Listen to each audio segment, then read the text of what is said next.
listeners. Welcome back to your favourite indulgence around the console. I know it seems like ages since our last episode, but some of us, well, we've been roaming around the country, exploring new territories, and I bet you've just been pining for us. In fact, you've probably been keeping yourself busy fiddling with your parts. But tonight I'm being joined. What the fuck is going on, everybody? Let it carry on. Let it carry on, John. Carry Let on. it carry on. Tonight I'm your host, and as always, I'm being joined by four random men I picked up off Grindr: Bob, John, Suki, and Cliff. Hello, gentlemen. Evening. Craig. Morning. I mean, Suki, I can see you being on Grindr, but not the rest of us, Craig. Come on. Oh, sorry. Did I see you on? Was it on Scruff? I found you, John. I mean, I have no idea what that reference is, but I'm going to say yeah. Yeah, that's all right. Anyway, hello. Did you like that? I wrote that this morning when I was nominated to do it. Absolutely fabulous, Craig. I thought you did. Yeah, the whole point of the introduction thing is to seamlessly go into the actual thing, rather than just stopping and asking how we feel about it. Yeah, that's part of our podcast, isn't it? Have a little critique. I need love and praise. I was going to say stopping for a pat on the balls. Yeah. Craig, you've got some news. I have got some really exciting news I need to share with you. Now, you might feel a little bit aroused by this, because that would probably surmise how I felt. On Monday this week, we had one of our very regular guests, Alison, who's also kind of become a bit of a friend, I have to say, check in. Graham. Yes, and she's with us right now. In fact, she knows we're doing this and is excited about it. And she brought a present for me that she had totally not solicited whatsoever. She gave it to me. It had been sent to her. It's this. It's a copy of Rose by Russell T Davies that arrived in her house, sent to her by the Russell T Davies himself. Oh my God, that is amazing. It was, honest to God, my eyes filled up completely. It says to Craig as well. Dear Craig, thank you for watching and for looking after our beloved Alison. Much love and much fun ahead. Love, Russell T Davies. And oh my God! Picture of a TARDIS as well. Fantastic. That's brilliant. That is for the YouTubers. Do you want me all to leave while you all have a collective wank? I mean, that is amazing. He won't do much like that, will he? He won't do much like that. No. And it was completely, Alison said, she never ever asks him to do it, because obviously as a friend, it wouldn't be appropriate really. And he just said, oh, you're going to see Craig and Dylan's again, Craig and Matt. Oh, do you think Craig would like it if I sent him something? Of course, she said, yeah. So she didn't ask him. And he the just writer of Doctor Who knows Craig wearing some serious shit right now, everybody. I get emails from her sometimes saying, oh, Russell says hi. She emails. No way. No, I do. I'm not lying. I genuinely do. Yeah.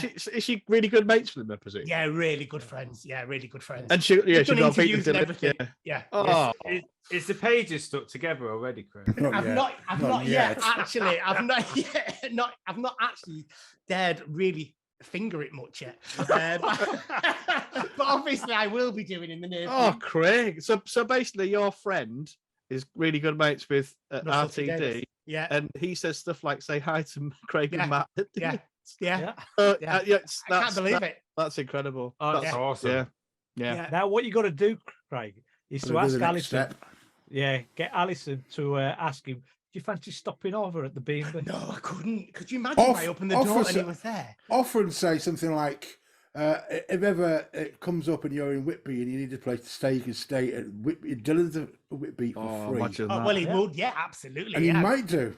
Because it's got that. Yeah. And then let us know. And then when I was don't ruin it for him. No, because I tell you what it'd be like. When I was a kid, right, my one of my mates, when I was like probably about 8 or 9, his mum's cousin was Mel Smith. Do you remember off Smith and Jones? Yes, I remember. Yeah. So when Mel Smith used to go around the house, we'd go and just watch him from the patio through the patio. Jesus Christ, weird as fuck. I imagine it like that. Well, because it was massive, wasn't it, when we were kids in the 80s or whatever. Oh God, yeah, definitely. You know, so I imagine I'd just gone stare at him through the window. It's Russell T Davies at Craig's house. But like, it's not like a bunch of kids. It's like 40 to 50-year-old men just standing outside staring inside at He him. might like that kind of thing. You don't know. Who knows? Well, Craig, that is Yeah. amazing. Amazing. I thought I'd share that with you. But on to more serious matters. Tonight we are obviously reviewing The Romans. Yeah. Not written by Russell T Davies, obviously, because it was with William Hartnell. Yeah, let's go around the console and get your first impressions. Now, I'm trying, if I remember rightly, Bob, it was you that chose this, didn't you? Am I right Maybe. on that? It's quite possible. I know It was a long Suki time chose ago. Sarah Jane Adventures. I remember that. Yeah. 'Cause I was like, Oh yeah, That's true. remember You've that? got to argument? watch it, Bob. You've got to watch it. We fought So, against I've that. tried. It's awful. No. Yes, it was me, Craig. Right, go on then, Bob. We got the Series 2 Blu-ray special box that's set. right, yeah. And I can't remember much about the Romans. But I've got right into the box set. I really enjoyed the Planet of the Giants, which Yeah. I think we should one day come back to because it's a cool, different thing, etc. Into the Romans, which is I really enjoyed it. It's a cool, quirky story. They're funny. Yeah, I'm happy I picked it. So yeah, you're welcome. I think. Excellent. Okay, all right. So let's go to Suki on this, because obviously it was not his choice, and I felt it was a controversial battle. So I'm going to carry that on and go to Suki. I absolutely hated it. I didn't want to watch it because shut Bob the made me not fuck watch up. Sarah Jane. No. No. I enjoyed it. Really did enjoy it. Hartnell was on top-notch form, and the farce element of it was amusing to a certain degree. Yeah, and so yeah, I enjoyed it. Yeah, very good. Okay, so let's go to John as our non-who expert, kind of like in it to first-time experience. Yeah, I mean, I was particularly, yeah, it was fun. There was some interesting stuff. It turned into Carry On halfway through. Yeah, it did. That was a little bit tone deaf. But aside from that, I think I really enjoyed it, mostly, not for the Roman story or for the Doctor part, but for the Barbara and Ian. Their characters, I thought they were particularly good together. And that's what I enjoyed about that. So 3/5 positive so far. Cliff, what are you going to say? Love it, absolutely Love it. love it. I watched it a couple of years ago, and then for this, obviously, when Bob says, I like it because it's completely different than the stuff which just been before. If you've watched it, it's all quite serious, and this is like John says, a bit of a carry on, and it's nice to see blossoming romance as well in there. I thought it was good. Excellent stuff. Brilliant. Well, I'm kind of agree with you all, really. I watched like Bob, I'm working my way through season 2, and I skipped this out because I knew we were going to review it. And I must admit, unlike Bob, I was reaching a point where I began to find series 2 a little bit hard work, going from the Web Planet to I can't remember the one that came after it, but I was getting a bit bogged down in it. So to come back to the Romans, it was light, it was jolly, it was fun. Yeah, I really did enjoy it, and I agree with what you said about Planet of the Giants. I think that's always a great story. So that's pretty much the full console in gleaming, glowing love. I mean, Cool. Can we go on now? Oh no, we've got more. the premise itself is hilarious. So you get this bit at the beginning where the TARDIS falls off the cliff and all that sort of stuff. And the next minute, whoa, Cliff's got his hand up. Because of your great mind and knowledge, right? Is that a fuck up with the writing? Because Why? that's the end of the rescue, isn't it? Right? Yeah. And it's teetering on the cliff, falls down the cliff, smashes or whatever, or does something, and then the next minute they get fed grapes. and all No. sorts of No, it's fine. So they do that, then the scene shoots to Ian, and he looks like he's unconscious. So you think it's the immediate aftermath. Yeah.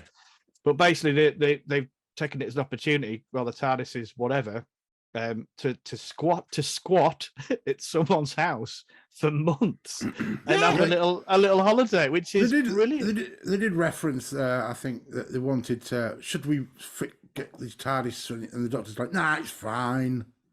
So they're just having a nice time. It's just very. I think Tom Baker maybe did this once, where he parked the TARDIS in Shard at Professor Canotis' house. But to squat at someone's house for months while they're away on holiday, it's just brilliant. And the fact they just sat around having a great time. It's very 1960s. Yeah, it was quite Very. cool. Because when does the Doctor ever stop? You know what I mean? He doesn't. He's just always going all the time. So and Hartnell's enjoying it. He's enjoying himself. As the Doctor, the character's enjoying himself, and they're having such a fun time, which again is unusual to see with sort of Hartnell thing as well. I just loved it, and it really, there's parts that it goes a bit too far, but the initial premise and the way it goes and the journeys of the characters. You were saying about Ian and Barbara, John, before. Ian goes through the mill, doesn't he? Jesus Christ! I thought the thing was, I thought there were maybe a few too many storylines going on, because you had Barbara's storyline, you had Ian's, where they got split in a different direction, and Ian's was quite a dark one, and Barbara was quite. She was being sexually harassed permanently by her employer, and well, it is the BBC, so well, I don't know. I think that so I mean, it got a bit lost for me towards the middle part of it. It did. But I think the stuff that really made a difference for this was there was quite a few like fourth wall breaks. Yeah, it was. There were weird. But there's a lot of nods to the cameras and that. But it's nods, isn't it? It's not like looking at it. The kind of like there was a couple that just genuinely looking straight at the camera. My favourite one was when Nero poisons his Tiganius. Yeah, and he just drops down there and he looks at the camera and goes, "Ooh!" As it like carry. It was proper carry on. It was carry on. Yeah, it was very enjoy that. I didn't enjoy that. No, I didn't enjoy that. And with John, I found Nero a little bit irritating, actually. I know that he was trying to portray himself as mad and crazy, but it went over a bit OTT for me. It did go OTT. I agree. This was planned as a comedy, so if you're going to plan it as a comedy, you need this sort of OTT. They didn't know how to write Derek Francis in the 60s, did they? Derek Francis was courted to be on the show. They wanted him on the show, and they wanted a suitable. I thought he was brilliant. Did you? I liked him. I thought he was funny. It was Carry On. I think Carry On Cleo came out at the same time, didn't it? When he stopped being so Carry On camping and started becoming a bit more Carry On the Romans, when he started to be more of an evil, what Nero was, then I got on board with that a bit more better than at the start when he's just saying, talking to his wife, saying, "Oh no, I just fell asleep next to this lovely woman." Or whatever. Oh yeah, it was just like that shit. I didn't equate the ending Nero with the first half Nero. It's like they were written for two different characters. No, there was that dark element in him, even when he was messing about. I thought, when he would just happily kill. Although it was made for comedy effect, is killing people and stuff. It was still there, and I quite like it when they do it like that. A bit like the Master, a little bit. Who goes a bit silly and crazy. Yeah. But it's got like a split personality. It shows how nuts he was. This is it. You need they're portraying Nero as a man-child, a child that's he's had his whims and all his requests granted because he is the emperor and everybody's scared. And once he gets all this sort of power into him and has had this power for years and years, he'll do whatever he likes, act like a child, be ruthless, be evil. Yeah, but also there's the stuff he does with his wife, which is very much treats it like she who must be obeyed at all time at the start. He's terrified of her. Yeah. And that kind of just like goes weird and disappears towards the end, and he's left to his own devices. In the history of Nero, because his mother was very overbearing in his life, so that's what he was like with women. That he liked powerful women who overpowered him. He was that's the kind of guy he was. Weirdly, some of this is quite factually correct. Not his age, but the way he's kind of like doing that, and this thing with his mother, who you don't see in this, but that was the sort of thing behind the. That's the implication, is it? If you want to know the history of Nero, there's a really good podcast called Dead to Me, where they did a complete episode on Roman, his mother, basically. I can't remember the name of it. Gladys.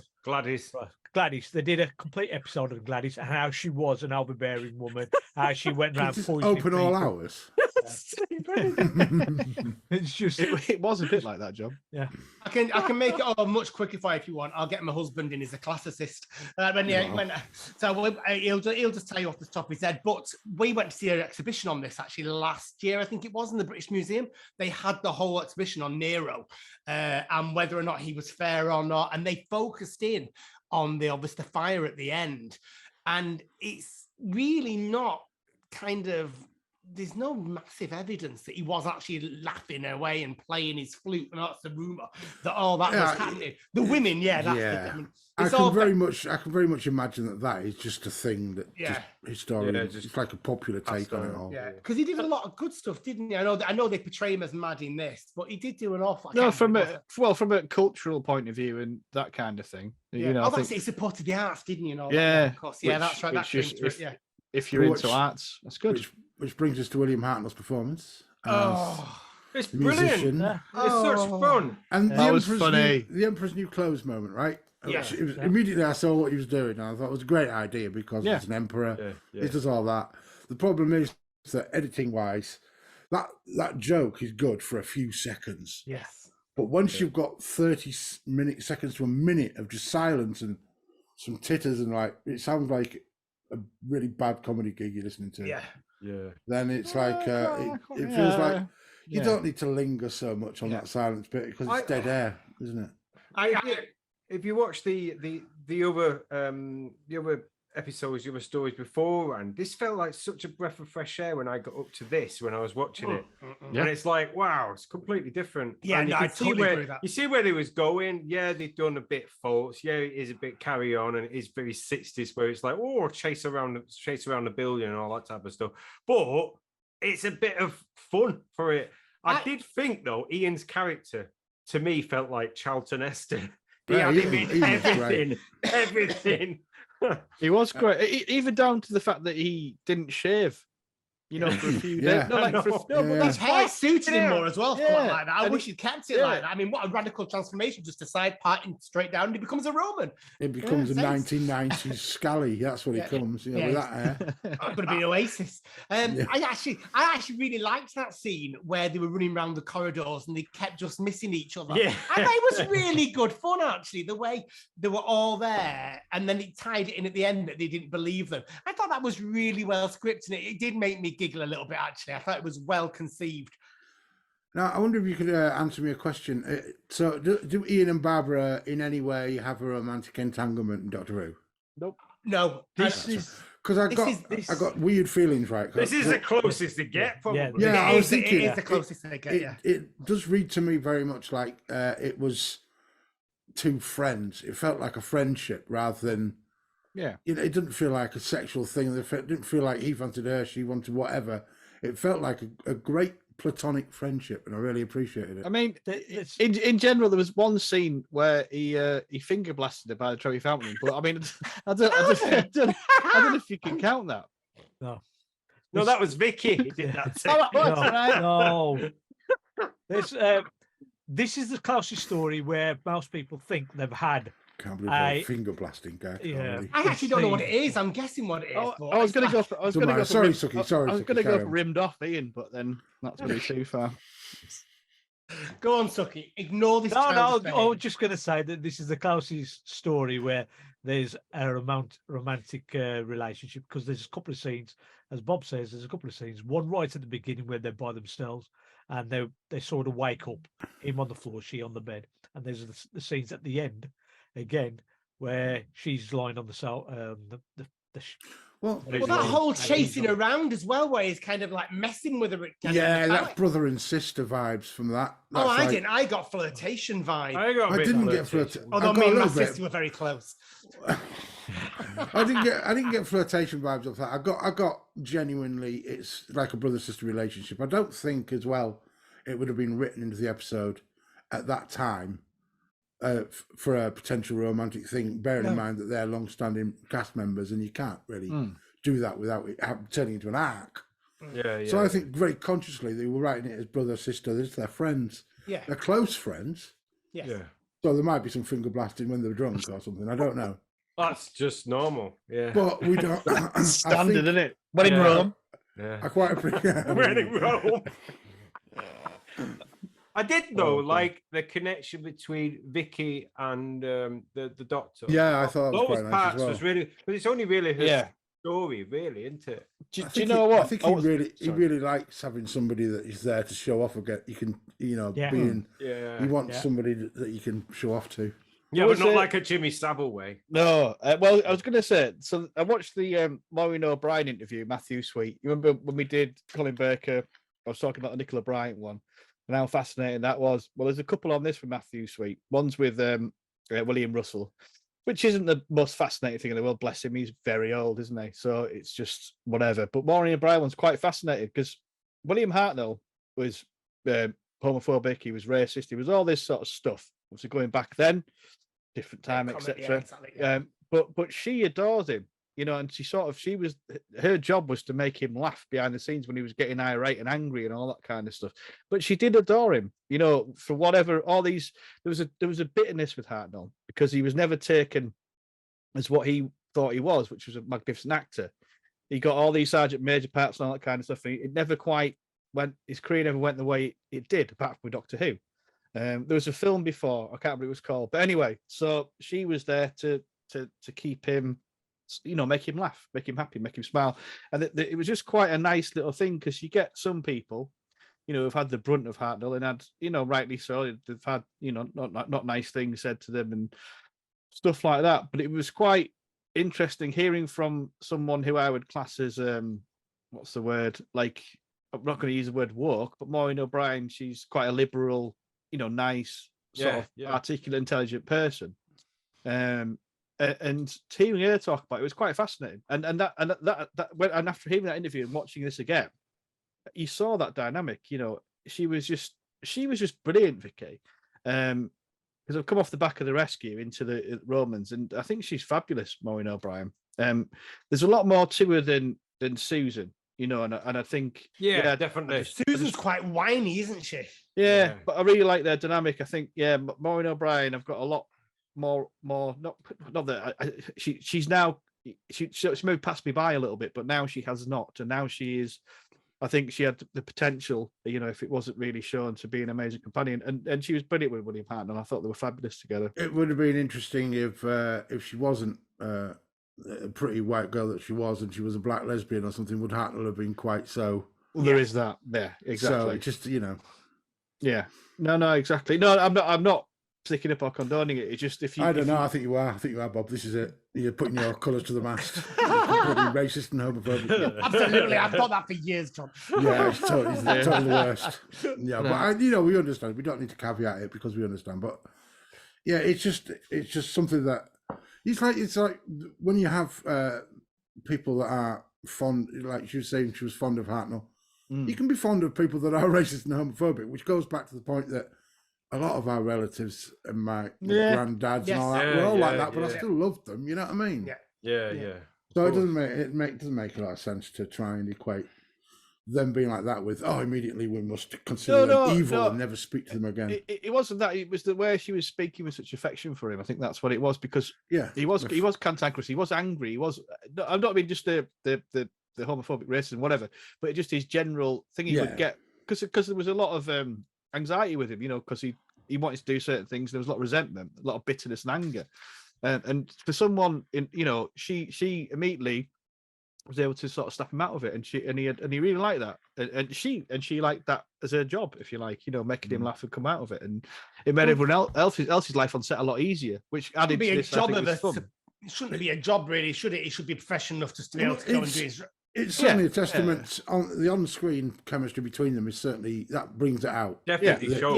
You clearly see that they've got on. So yeah. It was quite a nice pairing, wasn't it, Barbara and Ian? And then those two together, they were fun to watch. There was a real chemistry both sides. Yeah, but it showed that it wasn't just one of those stories where it was just written for the Doctor and nobody else. He had so much going on. I know, like John says, there was in some parts too much going on in some bits, but it was good to see that they definitely gone out of the way to written it for the other companions. I think the companions got at least as much coverage as the Doctor. This is early Doctor Who. Early Doctor Who's always filmed as live, so it's no point of focusing on the one character all the while, because that character would have to be on the screen all the time, and it would be very stressful and very arduous for them. So what they do is they give storylines to the other characters, so that way they can go from one character to another storyline, to another storyline, to another storyline, and it'll just keep the whole episodes flowing. It's just the way that they used to do things like that. So always early early Doctor Who always used to have loads of things for the companions to do. Yeah, love- well, definitely did. Yeah. I loved all the variety of sets in this. It Sets didn't are great. feel. Right. Oh, set. Yeah, it was not. Go on, Cliff. Go for it before you. I got it because if not, it's going to lose it out of here. Has anyone seen that clip what they've done where they've colorized it? What this? No, I've not. Yes. This story. Yeah, it's only about 5 minutes long. Oh, and it works perfect. You know, like sometimes the colorization goes all purple Yes. and weird. Yeah. No, this looks really, really good. Is it in the I'll box send set it. or is it on YouTube? You or can is find it it on YouTube. It's on YouTube. But it looks perfect. It looks so good. because in sort of like the Web Planet, it's like the same, pretty much the same set over and over again, isn't it? Whereas this, you've got the villa, you've got the dungeons, you've got the boat, you've got the gladiator place, the corridors. It's massive. Must be an expensive episode. This. No, Raymond Cusick. He's just a genius. Black drapes, repeating corridors. I saw you could tell they were repeated. Yeah. Very small sets and all that kind of stuff. He's just an absolute genius to do what he did at that time with very little money. The man that designed the Daleks, all this other stuff as well. I'll go back to The Rescue, although we're not reviewing it, but there's a lot of black drapage in that. Yeah. And there's quite an awesome, dark, spooky, smoky scene in that as well at the end. But he just does wonders for what he gets. It's not much money. The sets did look opulent. They looked really good. There was lots of. It looked like there were a lot of money spent on it. So the village bit, the town bit, at the beginning, the slave trade episode, that was pretty cool.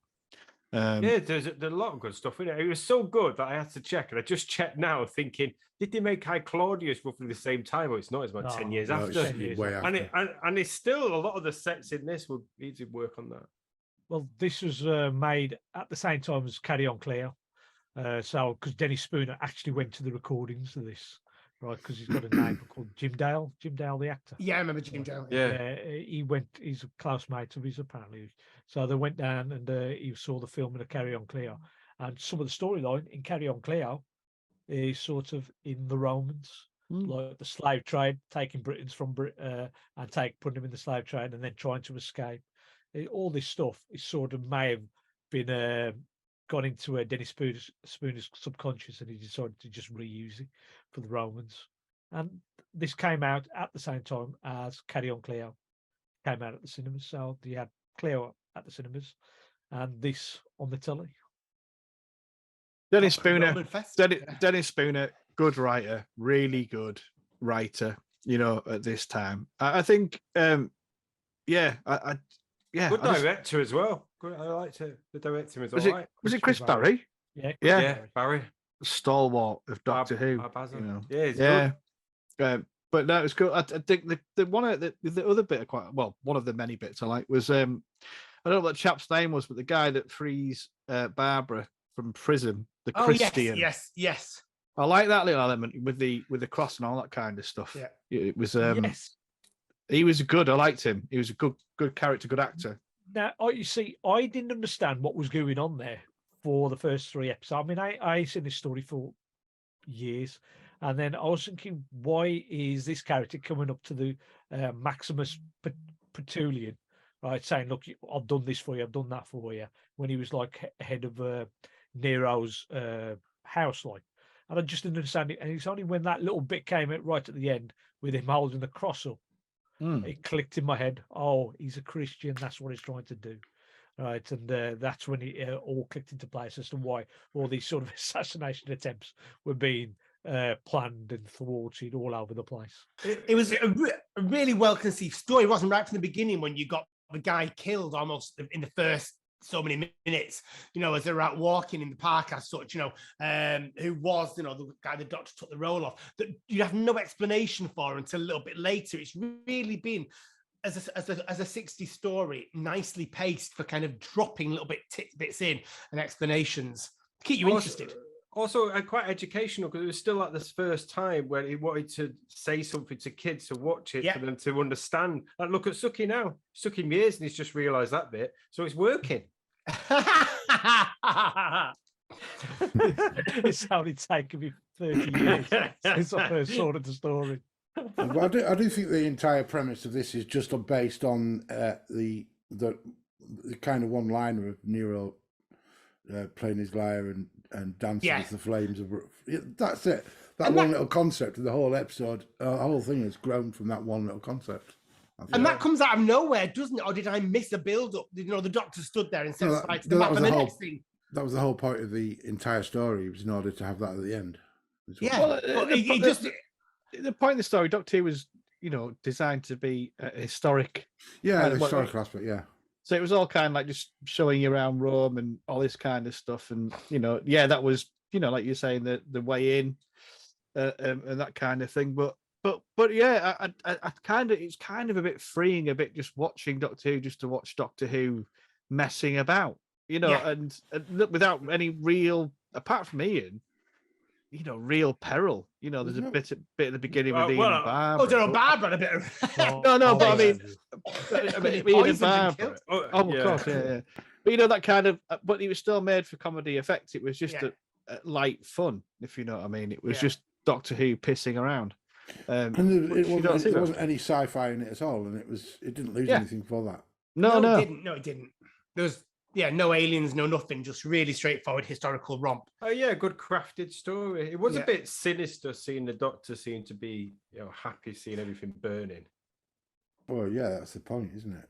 Yeah, You but know, No, but sure it's history like there's a lot Because there's for a lot- minute there's a lot of there- people dead there. For a minute there wasn't going to happen, and the timelines would have not worked, and so I he had know. to fix it, and so he made it so he succeeded. So he was happy.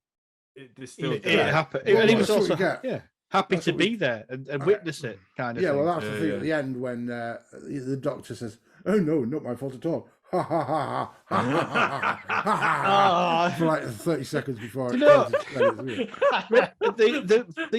the silhouette of the burning city. Now I Yes. know it's whatever it is, but I think it looks ace. You know what it is. It's a silhouette with all the lights and smoke behind it. And Raymond Cusack, he wasn't happy with it, but I just think it looks. I thought it looked great. I though. looked Yeah, good. I know, thought it yeah. looked good, yeah. I thought it looked really cool. Maybe Um, wanted more because obviously we're looking at it now with awareness of the limitations of the time. It does look good. Yeah, It wouldn't stand up against Disney or Marvel, but maybe he had that ambition. it looks very artistic, arty, film noir kind Yeah. of. I think You know, it like would have been. puppetry. It's If cool. it was filmed in high D, we'd have seen all the problems, but because of Yeah. the quality of the thing, it was perfectly fine. right, the thing that really It's not stands that out. funny. No, It's the like, he thing, pissed himself. no, the thing that really stands out from watching the Blu-ray is I've always known William Hartnell wore the toupee, wig, thing, yeah. Yes. like the wig. It stands out by a mile. In the You can first see the episode, line of it. Yeah, the first episode, you can see it clear as day all the way through.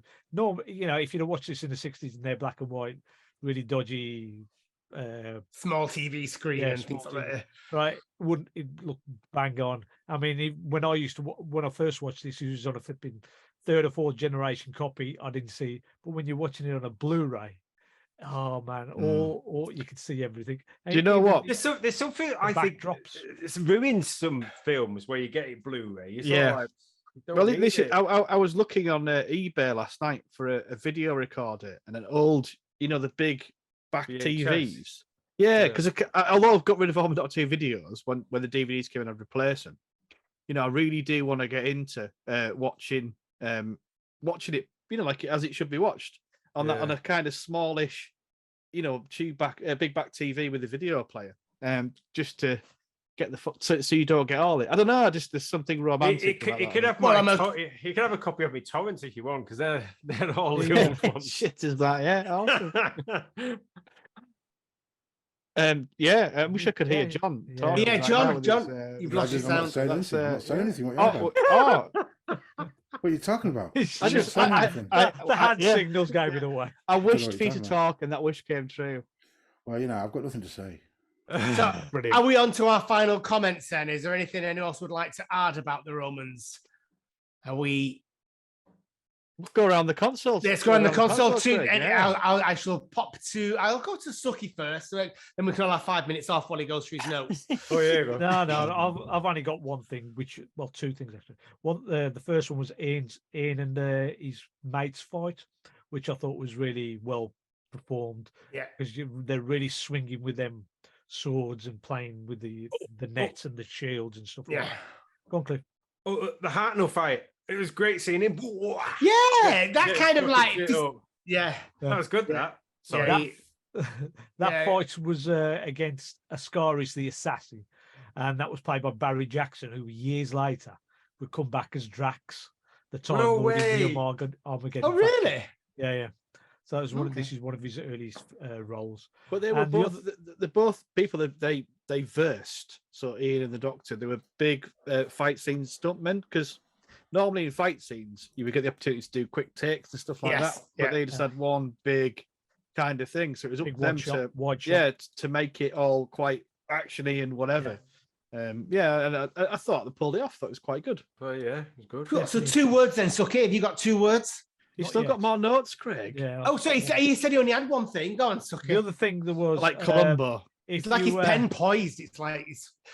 Go on. If you read the book, the novelization does tell the events of what happened in the story, but it tells them in such a humorous way, and it's all like in first person letters or notes or diary entries or journals, and from various people around the court and within the storyline, and it's one of the best books you'll ever read. I did That's a have higher clip. I did have the audio book, right? So if you want it, I'll let me know, and I can probably try and run you off a copy somewhere. Thank you very much, Suki, darling. No worries, and that is it for me. 2 words though. Oh, I can come back to fiddling fun. fiddling Oh, fun. whoa, you dirty bastard. I thought we weren't going into that level. John, tell us your 2 thoughts or any final 2 words or any final thoughts. Well, yeah, I enjoyed it. I think I was particularly enjoying it because it was a historical, and they're at a kind of different level to the rest of them. They have their own little sort of niche little type of Doctor Who episode, so it's fine. And particularly enjoyed Ian and Barbara, and I thought they were great. My 2 words: liar, liar. Liar, excellent. Clifford, what sweet. Well, yeah. Cliff. Like I said, I love this one, and it's one which I would recommend if anyone, a bit worried about going back to the beginning and watching some of the early stuff. I'd always say, like, watch this one as well, because a bit light-hearted, humorous all the way through. You can have a laugh. One quote which I got from it, and I thought this was summed up perfectly. It's when Vicky turns around and says, "Oh, something else I forgot to tell you. I think I've poisoned Nero." Oh, yeah. That had me in stitches. I thought that was funny. Yeah, but all in all, absolutely brilliant. Excellent. 2 words. 2 words is Sticky Vicky.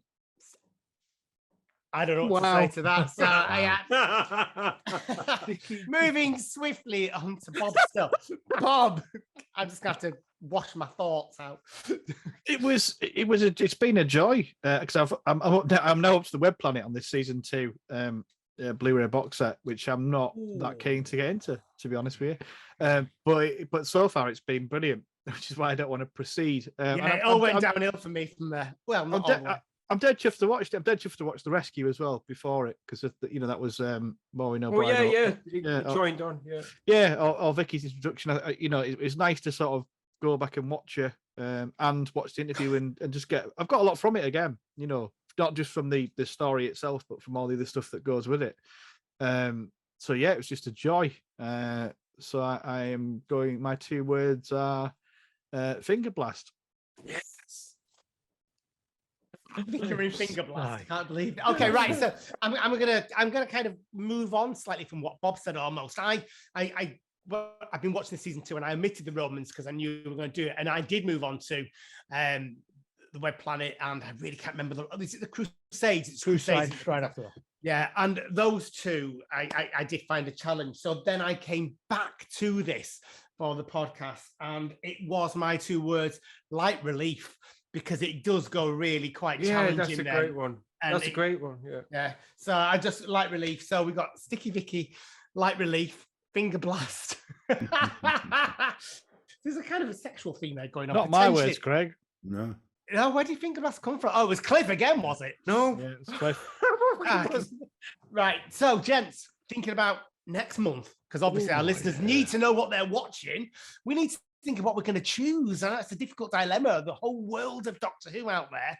We need to give forward our nominations and make Russell's waiting, bated breath. Russell could well be watching. I'd laugh, mate, if he listens to this. I'd be like, oh, Yeah, I'd be like, that'd be awful. Please don't ever listen to this, Russell. if you do, I've got a script and I have to follow it. I would never normally say any of this. Bob writes it all.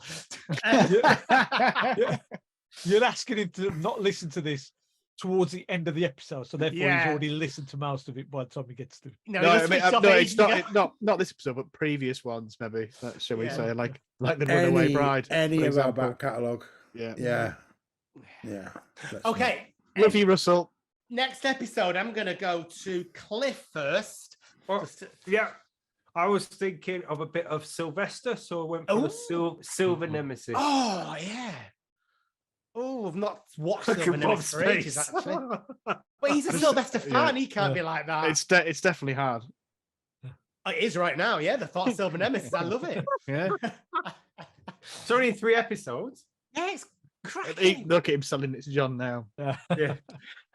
I might have an idea of which one I want to watch. I've got Lady Painforth in it. She's just brilliant. Oh, I always come to John last because I know he likes to sometimes. No, you can come to me next. I've got one. Hey. Oh, come on then, John. This is going to be exciting. Four to Doomsday. Doomsday. How did you choose that? I always pick Castrovalva, Yeah. and it never gets picked, so I went to the next one, the next serial after it. The first recorded adventure of Peter Davison. There you go. Yeah, the first of that season that was recorded, not counting Castrovalva. With Monarch. It is Monarch, isn't it? Is that? Yeah, it is. Yeah. The kind of Anyway, yeah. Right. So let's go to Bob. Come on, Bob. Don't give us the Romans again. Oh, we did enjoy it. I had a twin dilemma. No, it's not going to be that.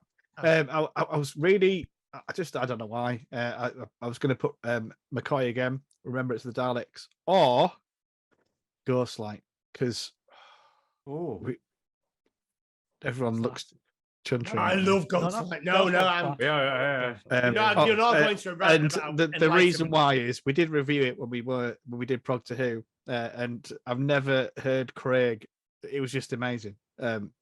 Craig's view on it, and it's also a very interesting Doctor Who adventure, which is got a lot. You can talk a lot about that. So I'm going to go Ghostlight. I'm going to go Ghostlight. Suki. I am going to go because we've just done a historical. Something from Sarah Jane Adventures. Sarah Jane. I'll back you. K9 Adventures. So I am going to remember. Wow, No. Self-fulfilling prophecy. Don't poke the nest. Yeah, you're right. Sorry, Suki, go ahead. Still going on about it. Sorry, Suki. I brought it up. I couldn't resist it. I like a good dilemma. I like to fuel it discreetly. Well, I'm going to go for the Time Monster. Ew. Oh, okay. John Pertwee. So we've got 2 Sylvesters, 1 Peter and 1 John so far. Well, just in case he is watching, I am going to stick true to form and I am going to choose Rose. Oh, fuck off. It is what I'm choosing. And you can't say no, Bob, because it's Doctor. It's not Sarah Jane Adventures. And we've never, ever reviewed it, I don't think. Right. I'm rolling. It's 5. Oh, fuck off. Rose. No. Is it Rose? Yeah. Oh, okay. Rose it is? It's not like I've recently seen it and stuff. It was out in 2005. Have you been rewatching things, John? I think I must have done. Yeah. I can't remember which one it is. Which one is it? What is it? It's the very first episode that came back. Is it the one with the mannequins? Yeah, that's what I was thinking. Yeah. Brilliant. The way it goes, gents. Well, yeah, thanks a fucking lot, Craig. I'm excited. Oh, Craig, well done. Yeah. Just out of interest, Craig, had you not been in the position to pick Rose because of this surprise, what would you have picked? Absorbloff. No, he did Rose last time as well. And do you know what? I am going to go back and read Rose the Target novel because remember that being fantastic. So that book is brilliant. So I'm quite happy because I'll read the book and not bother watching it. Yeah. No, you have to watch it. I've seen it loads of times. You have to see it. Do you know what? One of my most scarring memories of Doctor Who is Rose. At the time, remember Graham Norton talking? Oh, God, yes. Waiting 16 years. And then it's all kicking off and it's all... Then he's immediately over... Oh, I've never been so angry in my life. I was literally... I remember that. What happens? The sound bleed came in from Graham Norton. Craig, what? Go for it, Craig. Right, so Graham Norton had been hosting a live show beforehand, and the program had finished. Doctor Who came on, but they hadn't turned the sound properly. They hadn't changed it off. So a sound bleed came on from the Graham Norton studio over the sound of what was going on in Doctor Who. In the kind of like little kind of pre-teaser, wasn't it? It was just building. Oh no, they didn't do a teaser on the first one, did they? No, 16 years. 16 years waiting for this, and it was like the one of the biggest moments in my entire life. Was and Graham Norton was talking over it. He fucking talked over it, Graham. And I used to quite like Graham Norton. I hate him now. I don't like Graham Norton actually. Yeah. So there we go. So Rose it is. But don't worry, listeners. Before then, you will have an amazing chance to have another listen to us all when we review Justice of Jalxar, which I think is being hosted by Suki, our next big Finnish production that we're reviewing on our highlighted tour. So yeah, that's our next podcast that will be dropping into your inbox soon. I rate that outro a 5 out of 10. Greg. 5 out of 10. Yeah. Why? What can I have some critique, please? How would I? Well, usually, for a start, you didn't ask directly whether we liked what you'd said, and that put me right off kilter. I didn't know where to go after that point. The other reason is because it's very short. Normally, it's quite long. Yeah. Well, I like to shake it up a little bit. Obviously, sometimes you've got to shake it long, sometimes shake it short. Sometimes you just want tradition. Either way, there's drips everywhere. Absolutely. It's best when someone shakes it long, you get a better view. Right, gentlemen, it's time for us to say good night and say goodbye to our lovely listeners and apologise for any offence it may have taken. Sorry for the cock stuff. And the finger blasting. Yeah. The finger blasting and stuff. And the stickiness. Yeah. Probably stickiness. Yeah. We none of the things we have said in any way show any disrespect to any Doctor Who showrunners, past, present, or current. Yeah, particularly our new friend Russell T Davis. Particularly our new friend RTD. We love you. Yeah, RTD, whom we bad boys. Right. Thank you very much, and we shall see you soon. Bye. Take care. Bye. Bye. Lighters.